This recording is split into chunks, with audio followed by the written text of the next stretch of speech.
Okay, we are live. Just going to put a post out on X so people can join us.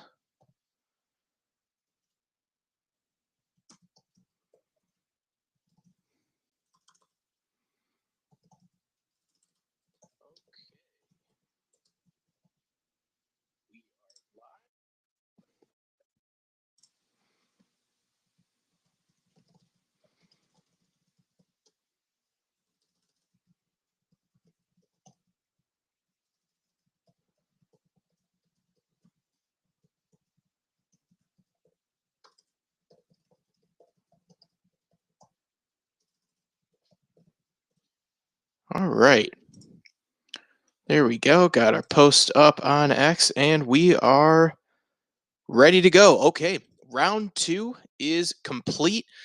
We have the cut has been established. Uh, won't get tea times for a little bit, but we at least know the last couple of pairings, so we'll go over that. Obviously, go over an action-packed round two. Tons of notes, tons of things to go over. So we're just going to dive right into it right away because there's so much to cover. I'm trying to keep this under an hour. Was successful yesterday. Hopefully, I'm successful again today. But as I said, there's so much ground to cover. Um, so let's hop right into it. Day two of the Masters. Cut line has been set at 2 over par. Uh, at the top of the leaderboard, we've got Justin Rose, who is setting the pace right now. Shot 71 today. Good enough to have him be 1 under for the day, 8 under for the championship. In solo second place, Bryson DeChambeau. He is at 7 under. Rory McIlroy and Corey Connors are at 6 under, two behind Justin Rose. You have a quartet of players at 5 under. Tyrrell Hatton, who had himself a wild roller coaster ride to the finish and just a round overall. Scotty Scheffler's at 5 under. Shane Lowry's at 5 under. And Matt McCarty is at 5 under. Really, one of the rare odd names out that aren't really a star, but Matt McCarty got out there, was at 1.2 over par through 5 holes and rallies back, got himself up to 6 under on 17, dropped down to 5 with a 5 on 18. Also, taking a look at 4 under, Rasmus Højgaard, Victor Hovland, Jason Day, and at 3 under, yeah, we'll go over these guys as well. As I've said this week and leading up to it in weeks past, through some of the articles I've written, felt like we're due for not just a great Masters, but a lot of guys playing at their best that are top 20, top 30 players in the world. We have a star-studded leaderboard. Sung J M, who got himself up to 6 under par and then fell apart on the back nine, he's at 3 under. Ludwig Oberg is at 3 under and didn't have his best stuff, had to really grind it out today. Hideki Matsuyama got himself up to 3 under. Patrick Reed got himself to 3 under. Colin Morikawa is at 3 under. I mean, it's heavy hitter after heavy hitter after heavy hitter. This week at the Masters, just a star-studded field. As I mentioned, the cut line at 2 over par.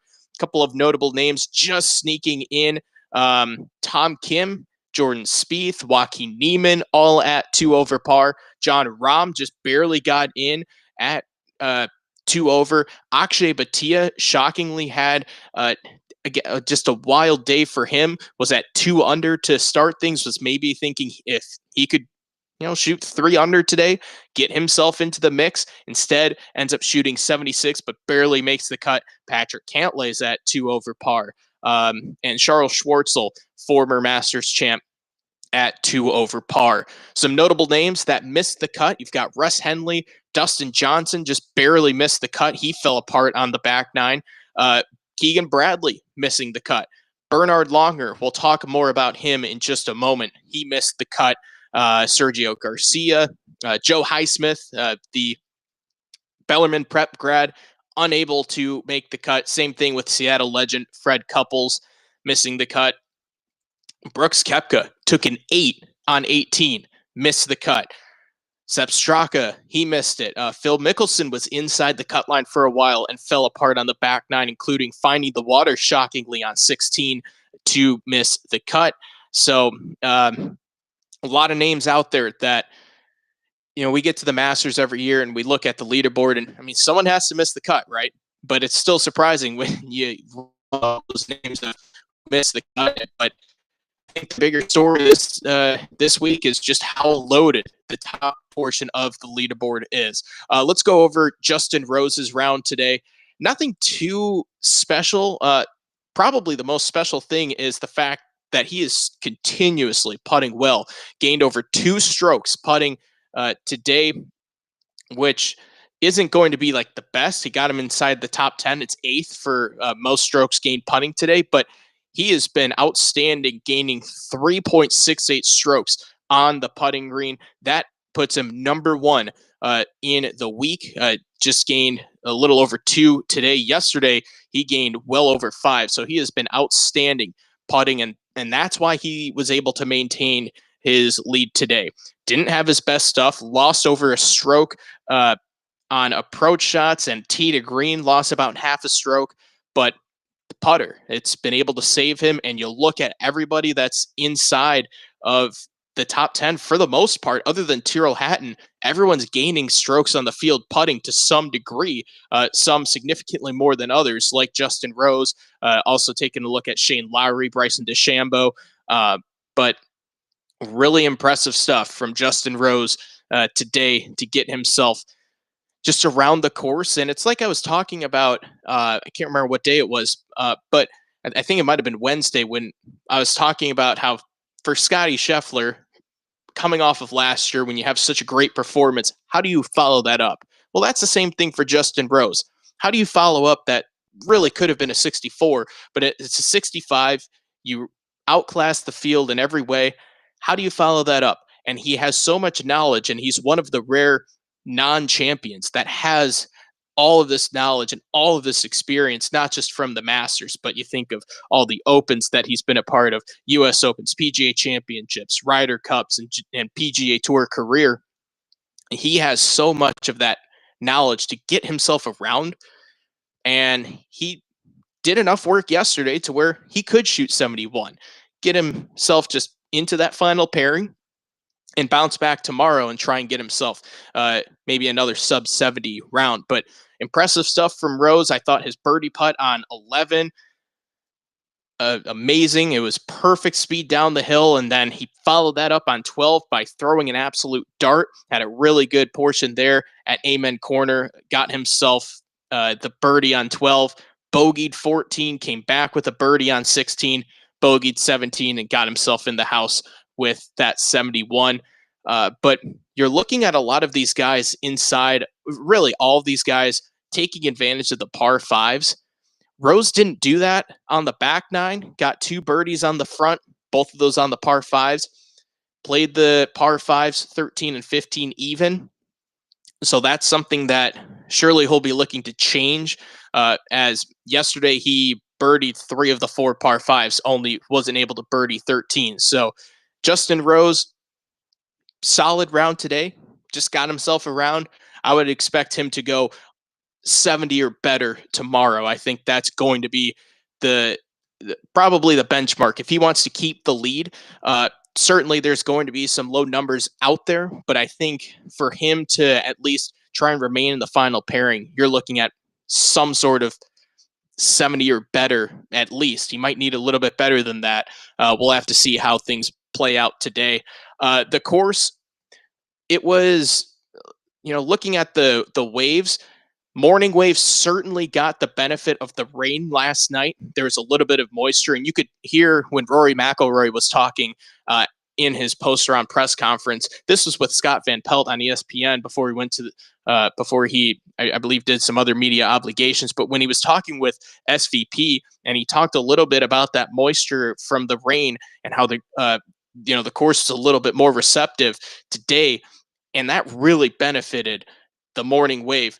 They played the course at only averaging 0.3 over par, whereas the afternoon wave was over a stroke over par. Front nine played under par, pretty much identical. 0.44 under for the morning, 0.45 under for the afternoon. But on the back nine is really where Augusta flexed its muscles. Afternoon wave, 1.5 strokes over par as opposed to just 3/4 of a stroke over par for the morning wave. That's your difference right there. And you look at some of the hole breakdowns, really, other than 18, almost every hole. I mean, there's 14 and 13 played pretty similar, but 16 played significantly more difficult for the afternoon. You're looking at 0.3 over par that the afternoon wave played it, whereas the morning wave played it even. Big difference there. 15 was a little bit tougher for the afternoon wave as opposed to the morning wave. 8 was a little bit easier. It was the easiest hole of the day, but the morning wave played it at 0.6 under par, afternoon wave just 0.4. So some of those small differences that can determine whether you go for 66 like Rory McIlroy did, or maybe 69, 70 like some of the guys in the afternoon did, and they ended up getting bit at the end, like a Tyrrell Hatton, who we'll get to in just a moment. Advancing down the leaderboard, Bryson DeChambeau. A lot of scuttlebutt online about people, they were upset that, Bryson wasn't part of the featured group. I get it. He's certainly entertaining. It would have been nice to see every one of his shots on the featured group or have a broadcast similar to what PGA Tour does with PGA Tour Live, where they have some of the backups, you could say, on PGA Tour Live, giving a full actual broadcast before you transition into SVP, Jim Nantz, Trevor Immelman, and the rest of the crew for ESPN and CBS in, at least for us, the afternoon, out in the East Coast, late afternoon into the early evening. But it was fun tracking him online and tracking him on the Masters app and the webpage. And he got off to a blistering start, got started the day at 3 under par, quickly jumped up to 7 under after a birdie on 8. He also, again, taking advantage of the par 5s, birdied 2, birdied 8, also got a birdie on 4 and 5, but then had pars for quite some time, bogey 16, bounces back with the huge birdie on 17, knocks in a birdie that I thought really swung the momentum for Bryson, because, making par after par after par, not taking advantage of the par 5s on the back 9, give up a shot on 16 when he really shouldn't have, just didn't play it well. And to get that birdie putt, really tricky putt, by the way, he made it look a lot easier than what it was. To roll that thing in and then follow that up with the par on 18, sitting one back in the final pairing. That should be a fun pairing with Rose and DeChambeau, but that's a huge one for Bryson to get himself up there and riding that wave. That's a tough stretch to go all that time without making a birdie, but it's also more impressive that he didn't make bogey up until 16. A lot of opportunity for a big slip up, and he didn't let that happen. So good round all the way through and through for DeChambeau. Just the one minor blemish on 16, but you expect that to happen here at Augusta. So great round from DeChambeau, and we'll be seeing everything tomorrow. That's for sure. The round everyone's been talking about, Rory McIlroy, didn't have a lot going on in the front 9. Birdie 2, that was it. 1 under as he makes the turn, stuffs it on 10, hits an absolute beautiful shot. Birdies 11, the eagle on 13. One of the shots of the day is that second shot, and he talked about it with SVP as well when he said it was between a 4 and a 5 iron. Wanted to hit 5, opted to go 4, and it turned out perfect. And I talked about this yesterday on 13 specifically, those long shots where the pin's in the front and you just land it in front of the runoff. Because like I said, you can carry it, but you have to carry the runoff more specifically to give yourself that clearance, because we saw a couple of shots, especially in the late afternoon wave. You can clear it, you hit that runoff, and it bounces straight back and sideways, and you're in the water, you're taking a drop. But but McIlroy played that perfectly, and he got a pretty loud roar when he poured in that eagle putt, birdies 15, gets himself in the house with a 66. And now here comes Rory. I was talking yesterday about, I thought maybe 3 under. I was thinking 3 to 5 under could be a nice round for him and get himself in the mix. I didn't see a 66, but that was impressive stuff out of him. Now it's time for him to keep that pedal to the metal. All eyes will be on him and Bryson probably. And it's going to be exactly like it was at Pinehurst. Bryson's behind him in the final group. Rory's right in front of him in the penultimate group. Now, of course, just third round, not the final round as it was at Pinehurst, but it's an interesting dynamic that they find themselves in the exact same position once again. Should be a fun afternoon tomorrow of watching those two go at it. But Rory did what he needed to do. Didn't allow what happened last night to affect him too much today. Gained 3.5 strokes on approach shots, and tee to green gained 4.5 strokes. Overall, he gained 6.6 gain day in round number one. All 9 and putted really well. Gained over 2 strokes putting today, and that's the difference. Talked about it yesterday. He didn't putt particularly well, and he instead follows it up with a really good day of putting. And yesterday he lost a stroke putting. Today he flips that, so that's a 3-stroke difference from yesterday to today, and that's what he needs. He has to carry that momentum. Now, I'm not saying he needs to gain 2 strokes on the field every time he's, for tomorrow and Sunday, but he can't be losing strokes anymore. He had that one bad round. Did he get that out of the way? That'll be the big question. But a huge day for Rory coming down the stretch, getting himself to 6 under. Corey Conners also at 6 under. Both of those guys tied for 4th. Corey has, tied for 3rd. Corey's a guy that's performed really well at the Masters. He's not too well known to the casual fan, but this isn't surprising. It's not surprising to see Corey Conners at the top, and he didn't have his best stuff. Lost about 1/10 of a stroke putting.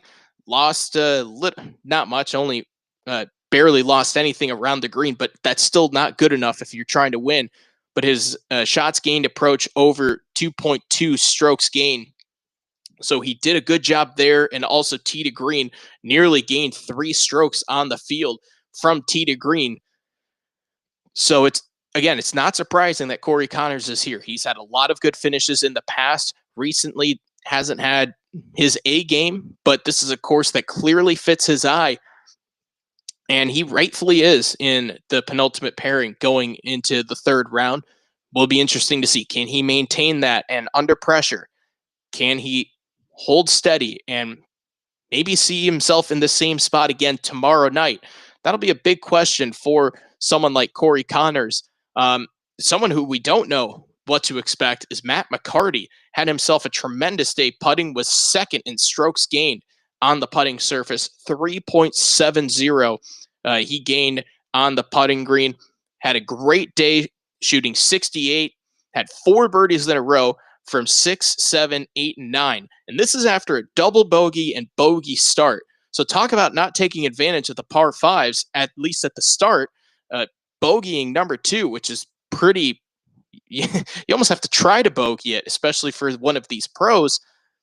Steps up, birdies 8, birdies 13, birdies 15. You have to play those as par 4s, essentially. He did exactly that, adding a birdie at 7, which is not an easy thing to do. But that middle portion of the round played really well. Bogey's 18, but that's okay. He is at 5 under for the championship. And it's nice to see a little bit of variance. I mean, we do have a pretty star-studded leaderboard, but to see a guy like Matt McCarty in the mix, who knows what could happen? Will a Masters rookie win this championship? I mean, you never know. It's his first. It's just his second. It's just his second major championship, and of course his first Masters. And We haven't seen a Masters winner that was a rookie since Fuzzy Zeller did it in 1979. Outside of that, no one has won the Masters. Of course, the first two Masters, you don't count that because it's only the first two. So, of course, you're going to have rookie winners then. But since 1935, when Gene Sarazen won, only one time has a Masters rookie won. So it could be really a special week for Matt McCarty. But handling that pressure on the weekend, that'll be something that he has to do. And I mean, sitting at 2 over par through 5 holes, probably thinking, oh boy, I'm just hanging on for dear life. And then to go on that run to close out the first 9, head to the second 9, and get himself up to 6 under, he would have been in that tie for third, but instead finds himself just 3 shots off the lead. And who knows? All you got to do is just hang around and give yourself that opportunity. You never know what can happen. Either way, he's going to be gaining some very valuable experience for a solid PGA Tour player that doesn't get talked about a lot. Still one of these newer players on the tour. Doesn't see himself in the final couple of groups too frequently. So this is an opportunity for him to make a big splash and jumpstart not just his PGA Tour season, but maybe his pro career and get himself into another echelon of talent. Shane Lowry, also at that 5 under mark, talked about how he's been playing well coming into the Masters, started the day at 1 under, shooting 68, had a pretty up and down front 9, back 9, just coasted it in, 1 birdie. That took place on the 14th and just got himself into the house at 5 under. No big deal, just cruise it on in there for Shane Lowry. Scotty Scheffler had to really work for a 71 today. And his round reminded me of Rory's round yesterday. Just battling it all. It didn't help that he was in the harder wave as well for Scheffler. It's not an excuse. It's just a fact. He was in the harder wave. Didn't putt well, did Scheffler. Lost nearly a stroke to the field putting. Off the tee was a little inaccurate. Lost about half a stroke there. Made it up around the green. And that's something that I forgot to mention with Bryson is that he chipped really well. Just played around the green perfectly and seemed like if Bryson got himself into any bit of trouble, he knew that if he just got himself around the green, he'd bail himself out. Up and down. Seemed pretty automatic all day for DeChambeau. Same thing for Scotty Scheffler as he did a great job getting himself in contention. Had a little bit of a wild ride on the 18th hole, but he's just lurking. It's that's a tough sight to see if you're one of those guys, maybe like a Matt McCarty or a Corey Connors or even a Rory McIlroy, who is really going after that green jacket. No one needs it for their legacy more than Rory. But Scotty could, obviously we've talked a lot about him trying to make some history. He's right there in the mix, and he'll have an opportunity to post a number and make those leaders nervous tomorrow for moving day. So those are the guys at 5 under at T5. T9, you have Rasmus Højgaard, Viktor Hovland, Jason Day. Viktor Hovland hit a remarkable shot on 17. I kept writing down in my notes just shot after shot after shot, how incredible. I'd go, wow, there's a great shot. Oh, that's a phenomenal shot. There's a great shot too. Viktor Hovland shot on 17. It's his 3rd shot. It's almost shot of the day. It's not shot of the day, but it is close to being shot of the day. We'll get to shot of the day later on. But it was an unbelievable shot. He's way left on 18, pretty close to where Scotty Scheffler was, and goes through the trees, avoids the front left bunker, and got it up towards, I think it was almost pin high. Might have been just a tad past pin high. Missed the putt, though, but that 3rd shot was unbelievable, and we kept seeing that all day long from guys all over the place, just putting together just shot after shot. Like I was saying, it was unbelievable. And there was like an hour and a half long stretch from about 10 to like 11:30 this morning where it felt like every single shot that was shown on TV was like an amazing shot. And it was like the guys were topping each other one after another. Just amazing golf that we saw today. Truly one of the more memorable second rounds in at least just watching majors that I can remember for quite some time. Just the amount of great golf shots that there were all over the place. It was truly a thrill. Again, saw a lot of guys on 12. Now we have to go to some of the bad shots, and this does relate with Scotty Scheffler because this is where the tournament could have changed. A lot of guys going long on 12. That's been a theme this week. Seen a lot of guys through the first 2 days just fire it long, and I've seen a lot more go long than I have short. And Scotty went way long into the flower bed, and that thing just comes shooting out, and he eventually chips in for a 2. And that's right after he made bogey on 11, and it looks like Amen Corner's gonna get to him. He says, "No way." And once again, unflappable as always. Scheffler just steps up, knocks in a chip, no big deal. Get himself to back up to 5 under at that point. And Curtis Strange was all over it on the broadcast, talking about how this could be a turning point. You're looking at no way he's making 3, 4 at the best, especially if it stays up there in the flower bed. Lucky to make 4, probably making 5, and it's a 3-shot swing. And it's more than just the 3 shots there, because that's when the frustration starts to show up. Instead, he just calmly knocks it in. Probably also took care of that bogey that he had on 11 too, because that could be frustrating. You're going bogey, possibly bogey or double heading into 13, where if you try and play that hole frustrated, it will gobble you up, especially in this afternoon wave. We saw a lot of guys come up short, finding the water and hitting errant second shots. But he was able to handle that very nicely. So a lot of guys, though, going long on 12.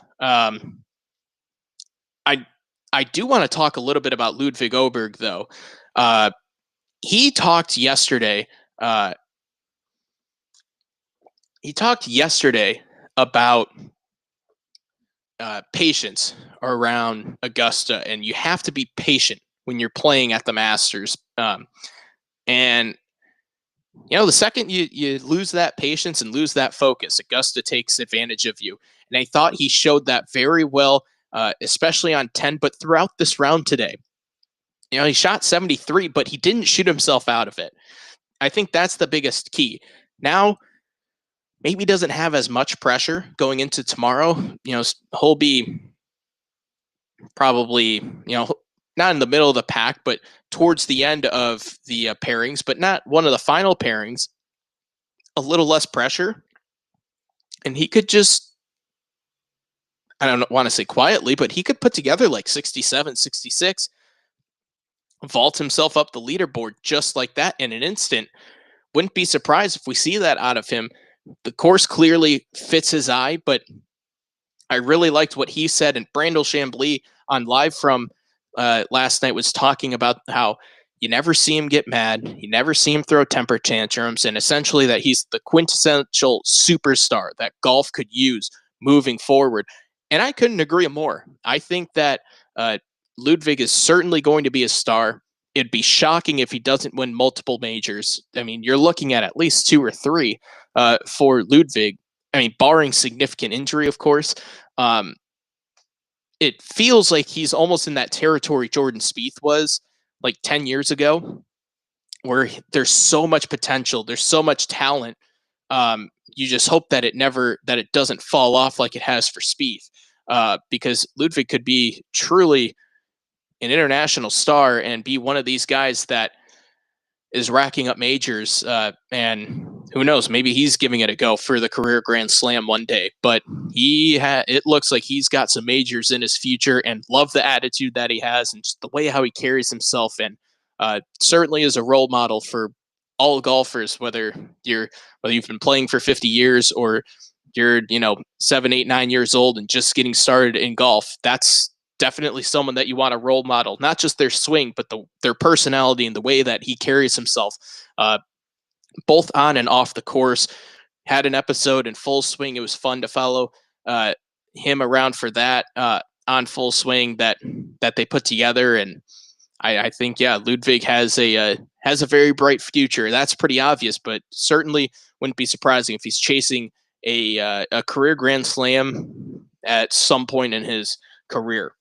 Let's see. Going through some other notes, Patrick Reed.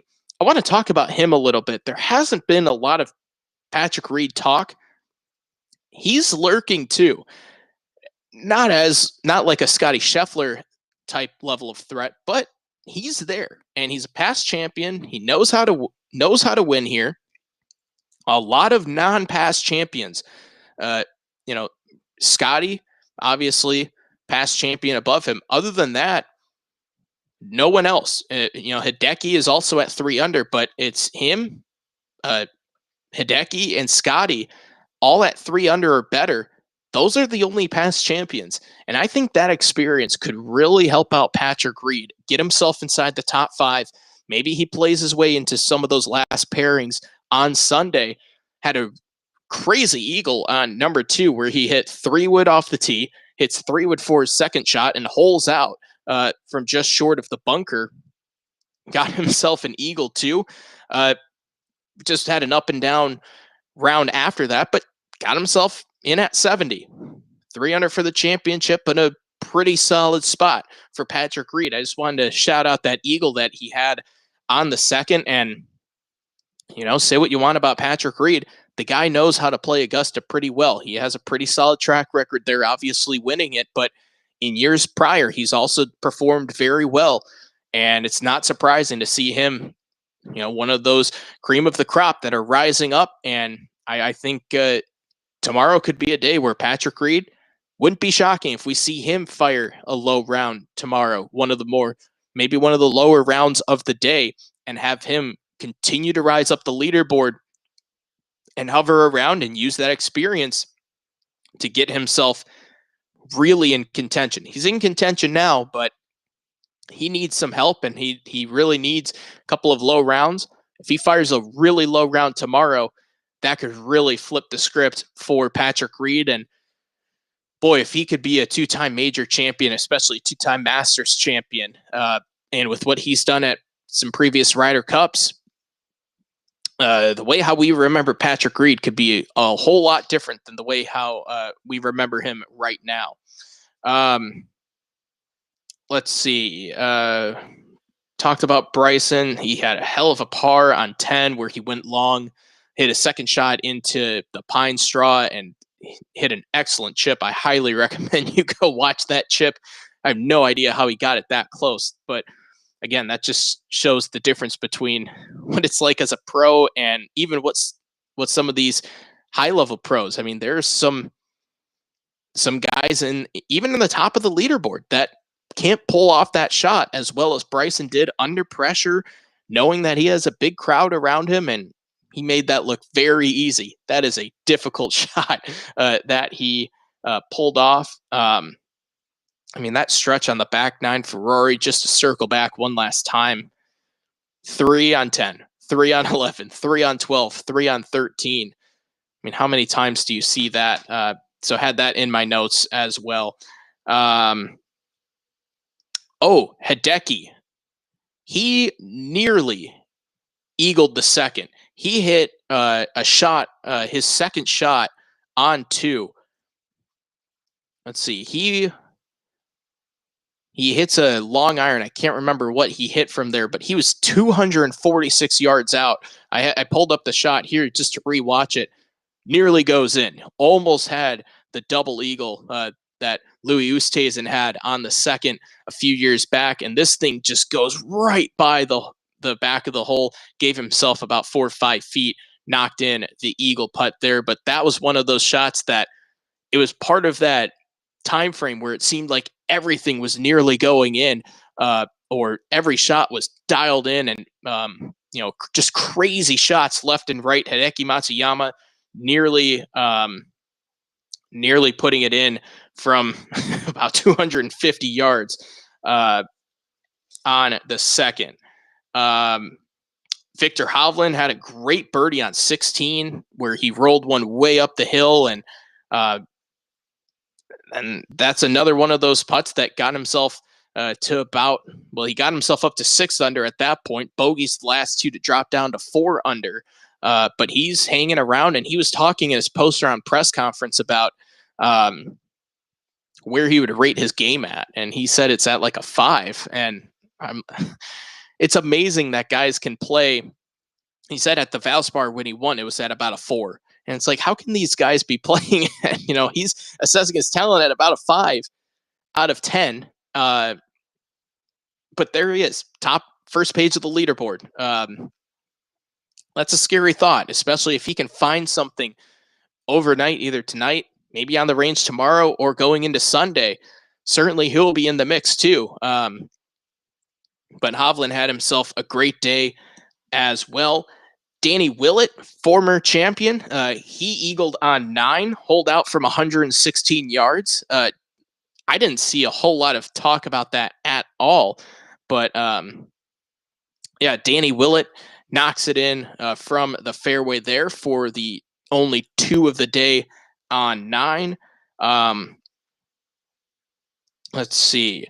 Let's go with shot of the day, because I do want to talk about this guy as well. Joaquin Niemann hit one of the more incredible shots we'll see all week. I talked about this last week with Asterisk Tally on the 17th hole in the ANWA championship that took place last weekend, where Asterisk on the 17th hole hit this incredible punch shot, ran it up, and put that thing pin high in the final round. And oh, by the way, she's 16 years old. Just a tremendous talent, Asterisk Tally is, but hit this incredible punch shot. Well, what Joaquin Niemann did was his best Asterisk Tally impression. Ran it up on 7, hit a punch shot into a gap that probably was no more than 2 or 3 yards.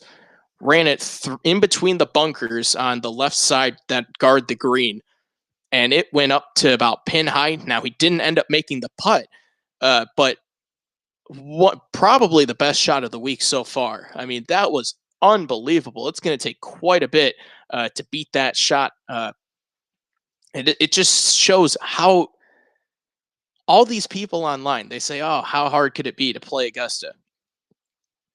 I point people to shots like that.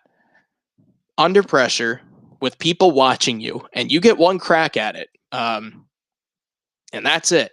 And he made it look very, very easy.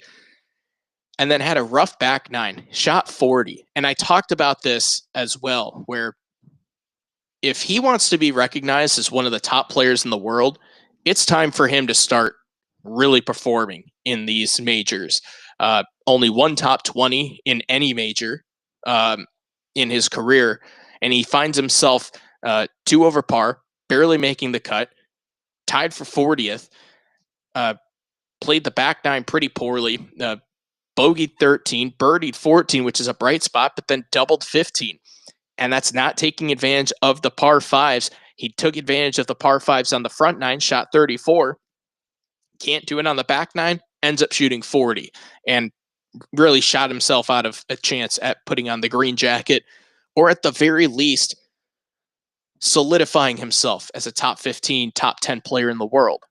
But, you can only do so much. It doesn't matter if you're on the PGA Tour, LIV, DP World Tour, wherever. You have to start putting in results in these major championships at some point. And Joaquin Niemann hasn't shown that yet. Lost over 2 strokes putting today. Wasn't good off the tee. Lost about 3/4 of a stroke there.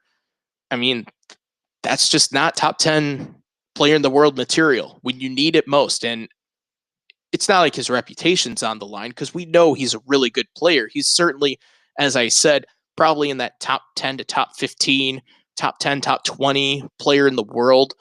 He's in that tier of golfers, but he's not top 10 yet. And he needs to start showing it in these majors, because that's how you get that's how you get remembered. Your legacy is off of majors. The only reason why people remember how many PGA Tour wins Tiger has is because it's been talked about, forever.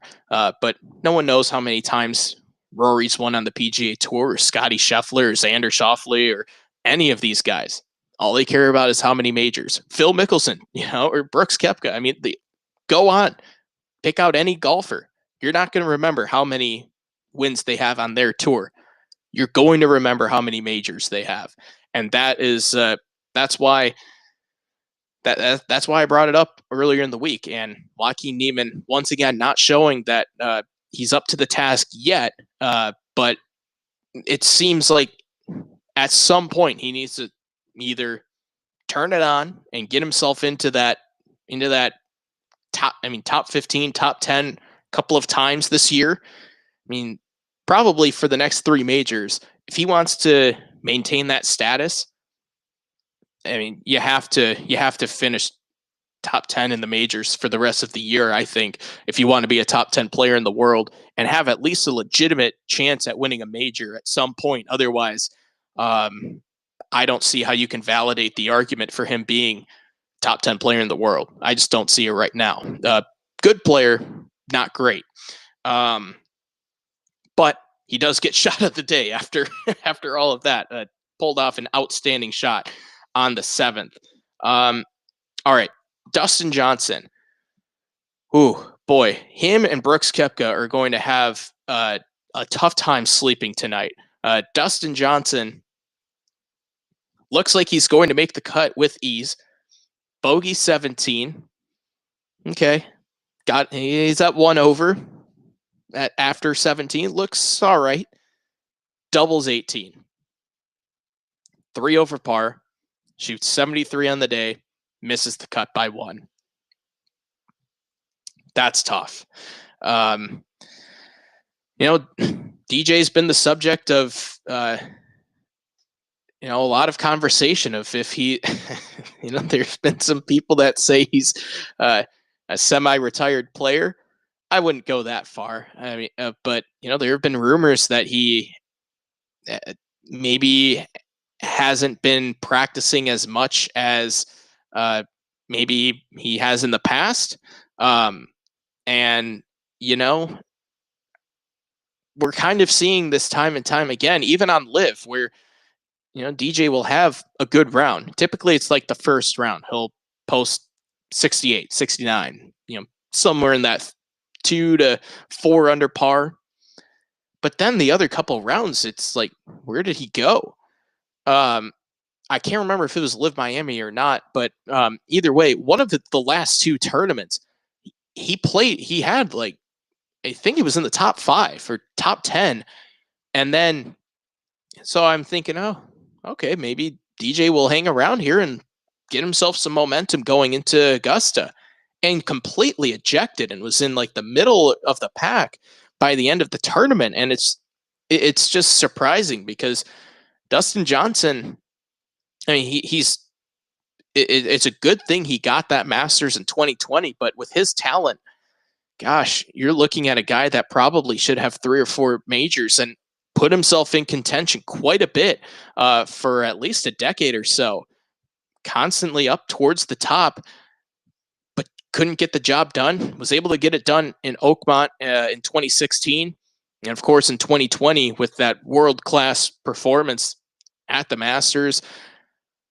But man, it's surprising to see DJ in all likelihood finish out his career with only 2 majors. But man, he's going to be thinking a lot about that finish. 5, 6 on 17 and 18 to round things out. And then Brooks Koepka, holy cow. I mean, there's going to be a very sleepless night there. Eagles 15. Okay. You got to think he's fine there. Gets momentum. Okay, birdie 16. Again, bogey on 17. All right, no big deal. He's sitting at 1 over par for the championship as well. A quadruple bogey on 18. An 8 to shoot 40 on the back nine, 75 for the championship, and finishing 5 over par. Wow, just I mean, that's remarkable. No other way to put it. He lost 3.64 strokes gained putting. That is second worst on the day. That's you know, nobody loves the master or majors more than Brooks Koepka. Man, that is just a tough way to finish, though. Looks like he's going into the weekend, and even he probably would have needed a birdie to give himself at least a realistic chance to be on the outside looking in. But gosh, I mean, to completely miss the weekend overall with an 8 is going to be one that he will be stewing over for quite some time. Okay, let's get to Bernhard Langer here. Bernhard Langer, two-time Masters champion, tore his Achilles last year, came back on the Champions Tour and was tearing it up there again. Even um, after he tore his Achilles, he won the Charles Schwab Cup Championship last year by a stroke. And you know what? I mean, he was playing pretty good golf this week. He had an awesome shot on 11, just a sick shot where he went driver off the deck on 11, ended up a little bit short. I believe he ended up making par from there, if memory serves me right. Yeah, he ended up making par on 11. Birdie 12. There's some momentum there. Maybe he's going to make the cut. Doubled 15, bogeyed 18, couldn't pour in that last par putt on the 18th. But outstanding career. And it was cool to hear Trevor Immelman talk about the international impact that Bernhard Langer has. And got to think he'll be an honorary starter next year. That would be my guess. Winning in 1985 and also in 1993. His first major that he competed in 1976, the Open Championship, and his last, at least, Masters. For now, who knows if he gets that itch again next year. 2025, made the cut in 2020, finished T29 at 62 years old, which is pretty phenomenal as it is. But falls one shot short of making the cut. But shout out to Bernhard Langer. What a career that he's had, and pretty remarkable to find himself, as one of the legends of Augusta and the Masters. And like I said, I hope that they have him as an honorary starter. Would be pretty cool to have that take place. Fred Couples was also on Cut Watch. Bogeyed 14, bogeyed 15, bogeyed 18. But Freddie's still teeing it up and giving it a go and giving us some excitement at the Masters, as he always does. And hopefully, man, that'd be really cool to see him make the cut as well. Maybe next year he'll do that. But it's still fun to watch him swing, and that smooth swing that Freddie has. It's still a thing of beauty to watch. But Fred Couples missing the cut. Talked about Joe Highsmith missing the cut. 16 pars, had a bogey on 9, had a birdie on 14, misses the cut by 2 strokes, shooting 4 over for the championship. Had a tough front 9 yesterday, shooting first 9, I should say, shooting 40. Bounced back, though, with a good second 9, but couldn't find a couple more birdies out there today. But again, congratulations to Joe for just making it out there.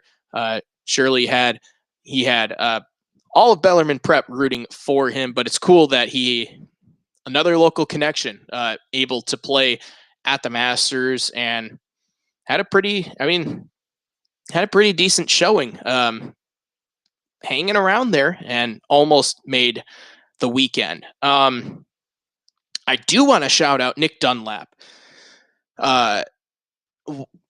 Pretty cool stuff that he not only plays, right?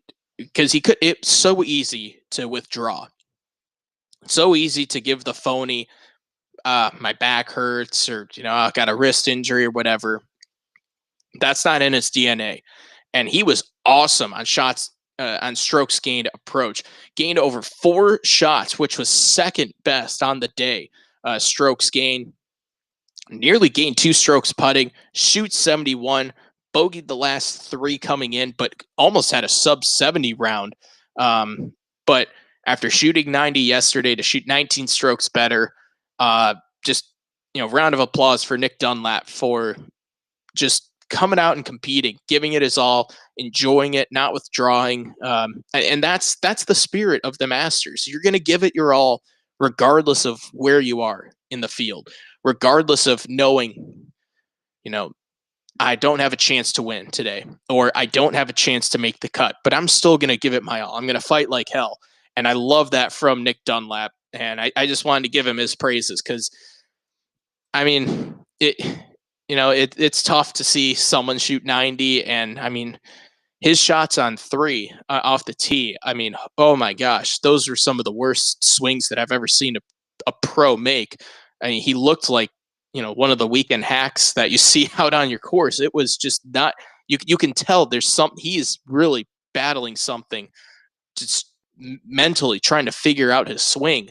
But for him to come back, hats off to Nick Dunlap, because it's not easy. That's a pretty gut punching day, and to show up again, unbelievable stuff. Really quickly, no amateurs make the cut this year. The best one out of the bunch was Justin Hastings, shot 72 today. Round 1 shot 76, but all 5 amateurs miss the cut. Going over any final notes. I guess one last stat on Hideki. They said this on the broadcast, but I don't know if you were able to catch that or not. 19 straight cuts made at majors. That is a crazy impressive stat, to make the cut 19 consecutive times at majors. There's the stat of Adam Scott pretty much hasn't missed a major in like 20 years, but to make the cut that many times in a row, and 11 times at the Masters. Again, it's why we see him towards the top, lurking at 3 under when he didn't have his best stuff.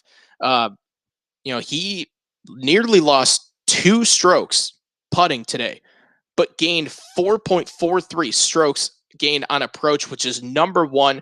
Tee to green, gained 6.5 strokes on the field. So with the way how Hideki is hitting the ball, man, if he gets that putter going even in the slightest, like for example, today, if he doesn't lose a stroke, that's 2 strokes he gets back. He's at 5 under. He's at T5. And that's just if he's solid 0 strokes gained. If he gains anything, he's even closer. So I think Hideki is right there in the mix. If he can keep that ball striking up, figure out something with the putter over the next 2 days, watch out. He could be contending to put on the green jacket once again. But yeah, we saw some, as I mentioned at the top, rain helped out the morning wave. The wind, boy, that has been a factor. Will be interesting to see if the wind has an effect again tomorrow, because that was some pretty gnarly stuff that they're dealing with on the back 9. Kind of hoping that's the case, because that could really make things compelling, especially as the course dries out.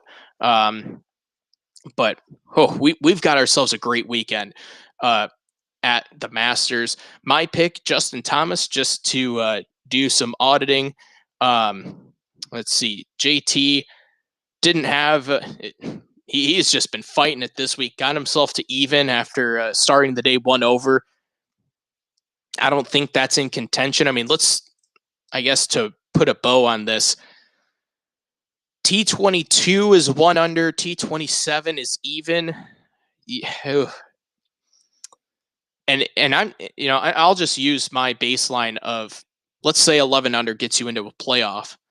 I mean, you're looking at 66, 65 gets you into, a playoff, let's say, at least in the mix, because you're anticipating Rosie, DeChambeau, Rory, at least some Scotty Scheffler, maybe Tyrrell Hatton, Victor, some of those guys, Ludwig, to play some pretty darn good golf over the next 2 days. It'd be surprising if it stays at 10 or less as the winning score. That's a lot to ask for. It seems like that 1 under mark is really the cut for if you can contend or not. But we'll see. I mean, there are some interesting guys down there that maybe they maybe playing down there again. Not as much pressure on you helps out, but I don't know. I don't see that going that way for any of those guys. I think if you have to be at under par at this point, that's 7 shots back of the lead. If you're at 1 under, not saying it's impossible, not saying it can't happen, but the likelihood of it happening is pretty low. Couple of last shout outs. Bubba Watson making the cut, eagled 8. He had a rough start to the day. Bogey 3, 4, 5, birdie 6, eagles 8. Plays the second 9 at 35. 72, gets himself in at 1 under par. Probably isn't contending, but lefties have played well. You've seen Akshay play well. I mean, for the most part, he's played well, but didn't have his best stuff today. Brian Harman's at 2 under, another lefty. Michael Kim, not a lefty, but he just want to shout him out. Has been playing outstanding golf recently. Shot 34 going out, came in with 37, but he's at 2 under. And the run that Michael Kim has been on over the last 2 months, just to get himself in, he was outside of the top 150, I believe, in the FedEx Cup standings, and ended up. I mean, he's been on a complete tear. I'm going to look this up really quick just so I make sure I get this fact right, because Michael Kim has been unbelievable lately. Just to play his way into, he played himself into the top 50. That's what it was. He was over 150 in the OWGR and has found himself inside right at that 50 mark on the OWGR, and has also been gaining a lot of points in the FedEx Cup standings. He is now sitting at 13th in the FedEx Cup. And remember, top 30, get yourself into the Tour Championship, as we're looking way over the steering wheel past major championship season. But just wanted to shout out a couple of those guys, Michael Kim, Bubba Watson, playing some really solid golf. Harris English played some comfortable golf this week. Didn't have his best stuff today, was up and down, shot 73, but he's at 1 under as well. That really is about it. But yeah, like I said, I think we'll see. I think guys at 1 under, 7 shots back. Those are probably the guys that I would say have a legit chance in making a run at it. And even then, that might be too much.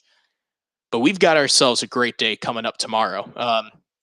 This championship's delivering. We've got heavy hitters at the top, a couple of new faces to get introduced to the rest of the world but it's going to be a great week, and I'm excited for it. Even a guy like Jason Day, who we thought, he had a pretty good run at the Masters for a while, hasn't had his best stuff as of late, making a comeback here, and he's sitting at 4 under as well. So, but Justin Rose leading it at 8 under, Bryson DeChambeau at 7 under. That's your final pairing. Rory McIlroy and Corey Connors, your penultimate pairing. We'll get the rest of the pairings later on. But, man, tomorrow, moving day, huge day. Is there another 66 out there? Maybe a 65. Who knows? There are certainly some guys that are around that 2 under to even par mark that are hoping that there is a 65 out there. There usually seems to be someone who goes bananas on moving day, maybe a couple of guys that vault themselves up the leaderboard. But